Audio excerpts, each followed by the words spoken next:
History is more than the path left by the past. It influences our present and can shape the future. Those were the words of the Speaker of the House of Commons when the President Obama visited the Westminster Hall. Europe, once a bustling ground of liberal democracy and human rights, is today engulfed in its own crisis.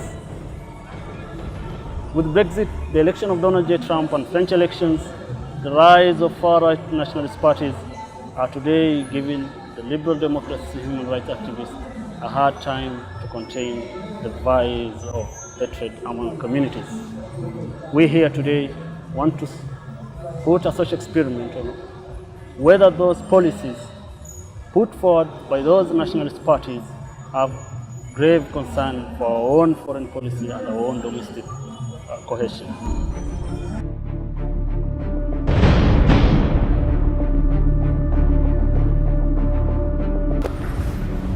Since Donald J. Trump and Marine Le Pen have used Muslims as scapegoats to their problems, we want to do a social experiment on Islamophobia in this country.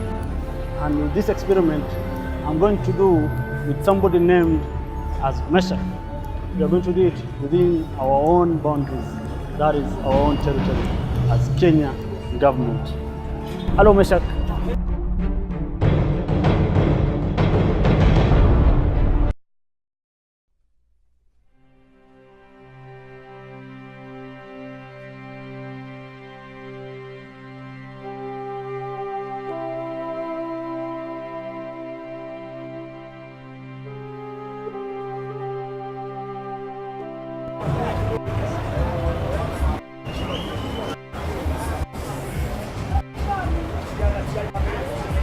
Jambo boss. Mnaamini watu kama hawa kweli? Wewe unamuona bagi yake. Usimruhusu ingia. Unajua huyu? Hapana, unajua. Tukao unajua vile nimeona, nimemchunguza by the way. Hakai mtu.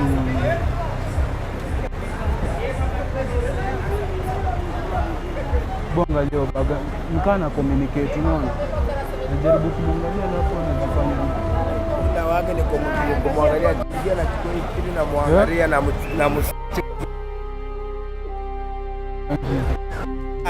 vitu hii akiwa nao mimi nakwambia akiwa na kitu yoyote kwa kimuona hapo hivi vitu hivi yani muangalie itakwambia kama kuna kitu unajua tunamuogopa, unajua. Unasikia nimejaribu kumkagua ni kama endi mahali, yani hako tu alafu ni masimu tu. Ukienda kukaribia baga na anazuia, unaona? Anazuia, sasa unaona?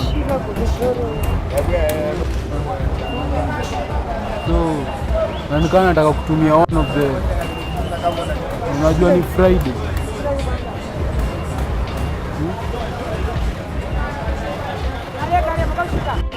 Agora dá que levar.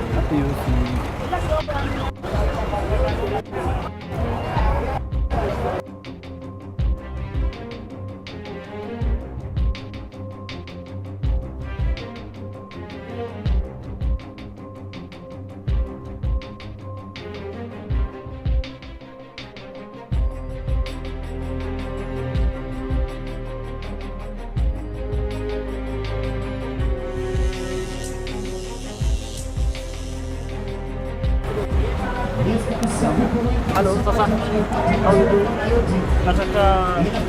nataka kuuliza kidogo. This guy alikuja. This guy.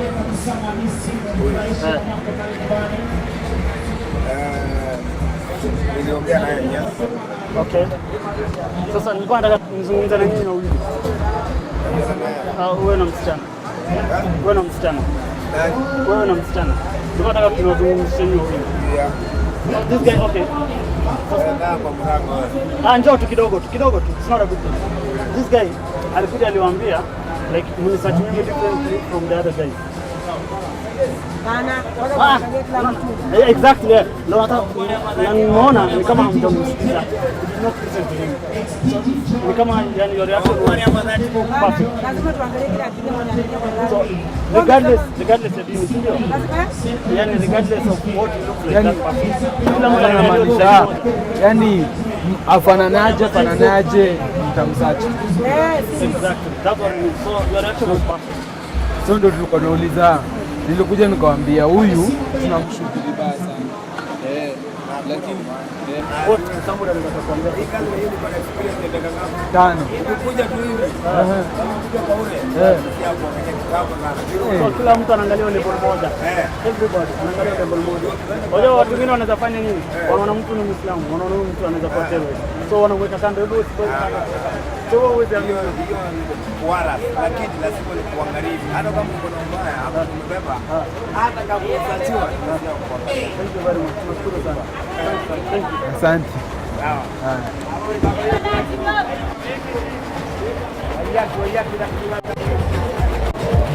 Kwangu nasema sio Waislamu wote wabaya, wakora wako au magaidi yapo, lakini sio wote. Ni vile tu sasa, unajua wengi wao wanapenda hivyo maneno ya vita. Okay, that's what I can say. Some Muslims you interact with them, na wakishajua huyu ndugu yetu ni Muislamu na ni gaidi, ni ngumu sana kwa Muislamu sana kusema huyu ndugu yangu ni Al-Shabaab au ni Al-Qaeda. Okay. Ya vitu kama hizo inakuwa ni ngumu. Ni kama if you remember here in Kenya some days back, kama even right now, ni ngumu sana mtu akwambia huyu ni muungike. Because kuna ile mtu anachukulia huyu ni wetu. So even some of the Muslims, not all who are criminals, not all wenye wako kwa ugaidi. I have even some of Muslims who are my friends, they are good guys. They have decided to assist you, they can assist you. Even the other communities, apart from Muslims, even we have some guys, young boys from the Christian community, when you join hiyo Al-Shabaab ama ugaidi. The influence is by money. So what is your take on people assuming immigrants as the main problems of terror activities, main problems of unemployment? What is your take on that? Issue with migrants in every country in the world. There is no country that is staying without migrants. Never. I don't think.